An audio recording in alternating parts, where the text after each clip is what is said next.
Welcome to this episode. Today we are going to talk about how to rebuild after divorce, right?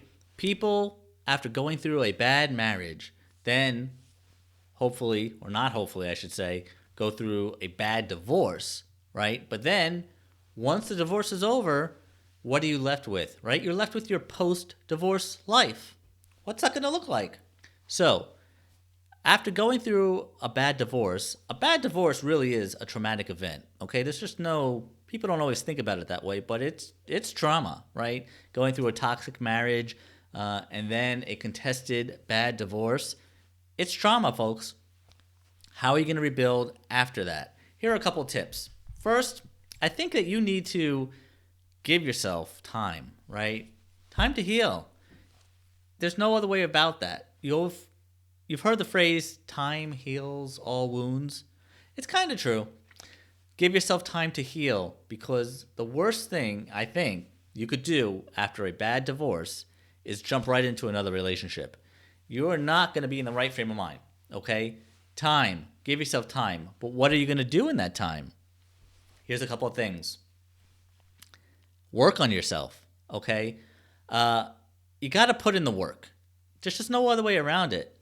There's no easy answer here, and there's no overnight success story here. Take the time, put in the work, identify what went wrong in the marriage, right? I always say it takes two. So, no matter how bad your spouse was or how abusive they were, you played some role in that. Now, be careful. I am not saying that you are not a victim, but that's not the end of the story. There's always two people in a relationship. So, what was your role? What did you do? What could you have done differently? What do you wish you had done differently? You don't want to make the same mistakes going into the future.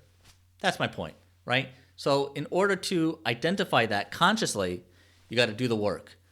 Be in therapy, take some courses, whatever it is. There's no one right way to do it. Put in the work, take the time, prepare for your next relationship if you want one, and that will be a successful one. The worst thing that you can do is go from one bad relationship to another bad relationship and make the same mistakes. So you got to identify, put in the work, heal, and you'll be golden.